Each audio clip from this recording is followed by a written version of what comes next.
Imagine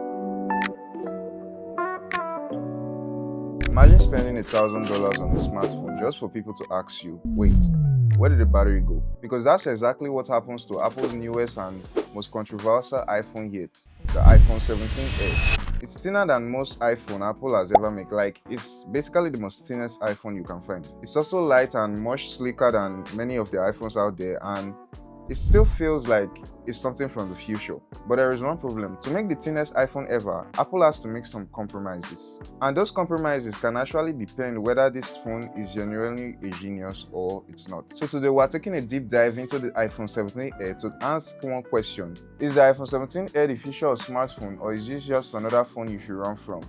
Let's find out in today's video. Every new year, Apple releases a product that completely changed the conversation. The iPhone X, the first iPad, Apple Watches, and now the iPhone 17 Air. Apple isn't trying to make the most powerful phone anymore. They are trying to make the phone that is most impressive. And those are two very different things. The goals here aren't specs, but the experience. The moment you pick it up, the moment you put it on your pocket, and the moment you show someone, that's what Apple is chasing. Now let's talk about the features which everyone is discussing, which is the design. The iPhone 17 Air is unbelievably thin, and I mean it. This thing looks really futuristic. It's just like Apple made the iPad shrunk to a phone. And that's exactly the reaction Apple wants. Because for years, smartphones have looked really identical. Bigger camera, slightly faster chip, slightly brighter screen, and that's it. The iPhone 17 Air is completely different, especially now when phones have become boring. Difference matters a lot. Then there is the display.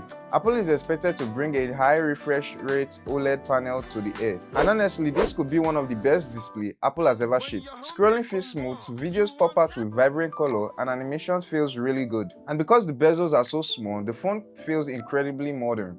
Watching TikTok, YouTube, Instagram, everything feels immersive. This is exactly the kind of display people keep their phones for years and years of use. Now let's talk about what everybody has been curious about, the performance. The iPhone 17 Air is not designed to be a gaming monster. That's what the Pro phones are for. But don't mistake that as weakness. That's not even close. The chipset inside this phone is designed to be ridiculously powerful. Multitasking will be effortless, apps will open instantly, editing videos or pictures smooth.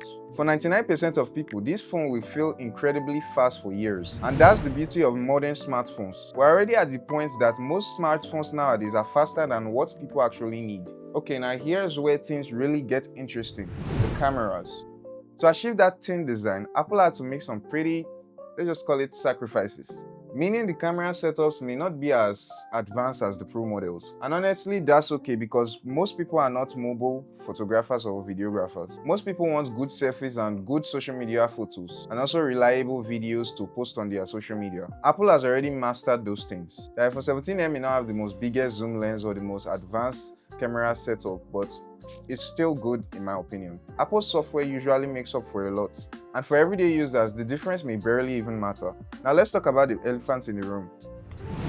Battery life. Physics doesn't care about marketing. A thinner phone like this means lesser battery life, and that's what people are concerned about mostly, because nobody wants a beautiful phone that dies halfway through the day. Apple already knows this, which is why they are expected to use software optimization and more efficient chips to compensate. But till people start using the phone in the real world, battery life becomes a question mark. And it could be the difference between a revolutionary product and an expensive experiment. So who is the iPhone 17 Air actually for? To be honest, it's for people who value design, people who are looking for premium expensive corporate looks, and also people who want something really different. People who are tired of carrying a brick in their pockets. But if you are a power user, a hardcore gamer, or someone who consistently pushes their phone to the limit, you may still be off with a Pro model, but that just means you need to spend a little bit more money than you're already spending for the Air. The Air isn't trying to really be everything. It's trying to be elegant, and it's a completely different goal than the Pros. The iPhone 17 Air might just be Apple's most important products in years and years to come.